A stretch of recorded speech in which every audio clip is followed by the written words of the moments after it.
पति और पत्नी कहीं जा रहे थे, तभी एक भिखारी वहाँ से गुजरा और आवाज लगाई, ए हुस्न की मलिका, अंधे को 5 रुपए दे दे। तो पति ने पत्नी की तरफ देखा और बोला, दे दो, बेचारा वाकई अंधा है। पत्नी ने पति से पूछा, जब हमने शादी की थी तब तो आप मुझे बड़े प्यारे प्यारे नामों से बुलाते थे, जैसे मेरी रसमलाई, मेरी बर्फी, मेरी रबड़ी, अब क्यों नहीं बुलाते? तो पति ने कहा, पगली, दूध की मिठाई कितने दिन फ्रेश रहेगी। एक फैमिली शोले फिल्म देखकर घर पर लौटी। फिल्म का जोश रग रग में दौड़ रहा था। पति मजाकिया मूड में अपनी पत्नी से बोला, नाच बसंती नाच। तभी बच्चों ने कहा, मम्मी इस कुत्ते के सामने मत नाचना। सुबह सुबह पत्नी ने पति से कहा, आज ब्रेकफास्ट आप बनाओगे। पति को बड़ा गुस्सा आया लेकिन कुछ नहीं कहा। वह सीधे अपने वकील के घर गया डाइवोर्स की अर्जी बनवाने, लेकिन थोड़ी देर में ही वह वापस आ गया और ब्रेकफास्ट बनाने लगा। ऐसा सिर्फ इसलिए हुआ क्योंकि उसने बाहर से ही वकील साहब को अपनी पत्नी के कपड़े धोते हुए देख लिया था। एक सरदार की मंगनी एक बहुत खूबसूरत लड़की से तय हुई। वो दोनों पूरा दिन रात व्हाट्सएप पे चैट करते रहते थे। आखिर शादी के बाद पहली रात को जब लड़के ने लड़की का घूंघट उठाया तो बोला, तुम सच में बहुत खूबसूरत हो, तुम्हें क्या तोहफा दूं? लड़की शर्माई और बोली, दो आपता दिल तले। इससे ये शिक्षा मिलती है कि कॉल के पैसे बचाने से कोई फायदा नहीं है, कम से कम एक फोन तो कर लेना चाहिए था ना। ये है व्हाट्सएप का नतीजा। एक महिला को मुंबई में नौकरी मिल गई। वह अकेली ही नौकरी ज्वाइन करने पहुंची। वहां कंपनी ने उसे रहने के लिए एक फ्लैट भी दे दिया। महिला ने सोचा कि अपने पति को सूचना दे दूं ताकि उन्हें चिंता न हो। तो उसने पति के लिए मोबाइल में SMS लिखा, परंतु गलती से गलत नंबर पर भेज दिया। जिस आदमी को वह SMS मिला उसकी पत्नी गुजर गई थी और वह अभी अभी अंतिम संस्कार करके लौटा था। SMS पढ़ते ही वह आदमी बेहोश हो गया और उसे अस्पताल में भर्ती कराना पड़ा। SMS में लिखा था, मैं सही सलामत पहुंच गई हूं और यहाँ रहने के लिए अच्छी जगह भी मिल गई है। आप बिल्कुल चिंता मत करना, बस 1-2 दिन में ही आपको भी बुला लूंगी, आपकी पत्नी। सरदार अपनी खूबसूरत बीवी के साथ कार में बैठा था। ड्राइवर ने शीशा इस तरह सेट किया कि उसकी बीवी उसमें नजर आने लगी। सरदार यह देखकर गुस्से में बोला, कुत्ते, मेरी बीवी को देखता है, पीछे बैठ, कार में खुद चलाऊंगा।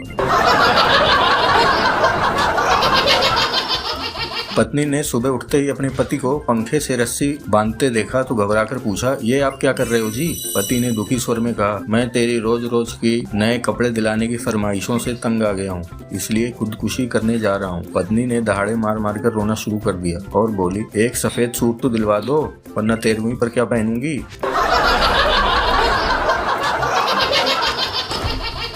एक दिन एक ऑफिस के बॉस ने अपने केबिन के बाहर एक पोस्टर लगाया जिस पर लिखा था, मैं बॉस हूँ, यह न भूलें, अपनी लिमिट में ही रहकर बात करें। थोड़ी देर बाद उसकी सेक्रेटरी ने आकर कहा, सर आपकी वाइफ का फोन आया था। तो बॉस बोलता है, क्या कहा उसने? सेक्रेटरी बोली, उन्होंने कहा कि उन्हें अपना पोस्टर अभी के अभी घर में वापस चाहिए। बंता सिंह की पत्नी बंता से बोली, देखो हमारी पड़ोसन हर संडे अपने पति के साथ बाहर घूमने जाती है, पर क्या आप कभी भी लेके गए? तो बंता बोला, मैंने तो उससे 4-5 बार पूछा पर वो मना कर देती है।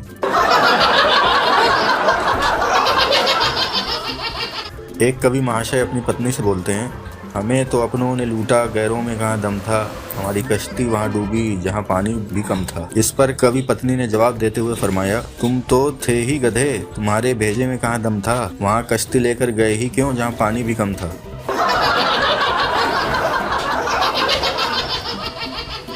एक पत्नी अपने पति से बोली, डार्लिंग सुनते हो, मेरी उम्र 48 होते हुए भी आपका एक दोस्त मेरे हुस्न की तारीफ करता है। पति बोला, उस्मान भाई होगा। पत्नी बोली, आपने कैसे पहचाना? पति बोला, वो साला कबाड़ का व्यापारी है। पत्नी की रोज रोज की झिकझिक से परेशान पप्पू अपना सामान बांधते हुए बोला, अब तो मैं तेरे साथ एक पल भी नहीं रहूंगा। पप्पू रेलवे स्टेशन गया। पप्पू ट्रेन में चढ़ने लगा तभी आकाशवाणी हुई, इसमें मत चढ़, ये पटरी से उतर जाएगी। पप्पू एयरपोर्ट गया। वो प्लेन में चढ़ने लगा, ये आवाज आई, इसमें मत चढ़, ये क्रैश हो जाएगा। पप्पू ने बस में जाने की सोची, फिर आवाज आई, इसमें मत चढ़, ये खाई में गिर जाएगी। पप्पू गुस्से से बोला, कौन है यार? आवाज आई, मैं भगवान हूँ। पप्पू रोते हुए बोला, प्रभु, जब मैं घोड़ी पर चढ़ रहा था तब आपका गला बैठ गया था क्या? एक महिला डॉक्टर से बोलती है, डॉक्टर साहब आप दवा की शीशियों पर पर्ची चिपका दें।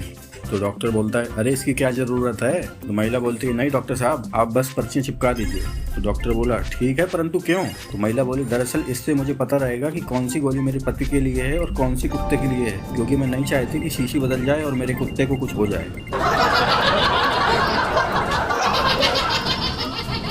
श्रीमती जी की रात के 2 बजे अचानक नींद खुली तो पाया कि पति बिस्तर पे नहीं है। जिज्ञासावश उठी, सोचा तो देखा डाइनिंग टेबल पर बैठे पति जी कॉफी के कप हाथ में लेकर विचार मग्न होकर दीवार को घूर रहे हैं। पत्नी चुपचाप पति को कॉफी की चुस्की लेते हुए बीच बीच में आंख से आंसू पोंछते देखती रही। फिर पति के पास गई और बोली, क्या बात है डियर, तुम इतनी रात गए यहाँ क्या कर रहे हो। पति जी ने कॉफी से नजर उठाई और बोले, तुम्हें याद है 14 साल पहले जब तुम सिर्फ 18 साल की थी। पत्नी पति के प्यार को देखकर भाव विभोर हो गई और बोली, हाँ याद है। कुछ रुककर पति जी बोले, याद है जब तुम्हारे जज पिताजी ने हमें मेरी कार में घूमते हुए देख लिया था। तो पत्नी बोली, हाँ हाँ याद है। याद है कैसे उन्होंने मेरी कनपटी पर बंदूक रखकर कहा था, या तो इससे शादी कर लो या 14 साल के अंदर कर दूंगा। पत्नी बोली, हाँ हाँ ये भी याद है। अपनी आंख से एक और आंसू पोंछते हुए पति बोला, आज मैं छूट गया होता। सिनेमा घर में एक युवती ने मैनेजर की कनपटी पर पिस्तौल अड़ा दी और कहा, मेरा पति अंदर बैठा दूसरी औरत के साथ पिक्चर देख रहा है, उन दोनों को तुम जल्दी से बाहर निकालो वरना तुम्हें गोली मार दूंगी। मैनेजर ने डर से कांपते हुए थिएटर में अनाउंसमेंट कराया, जो भी पुरुष पराई स्त्री के साथ पिक्चर देख रहा हो जल्दी से बाहर आ जाए। अनाउंसमेंट का होना था कि 2 मिनट में सारा थिएटर खाली हो गया।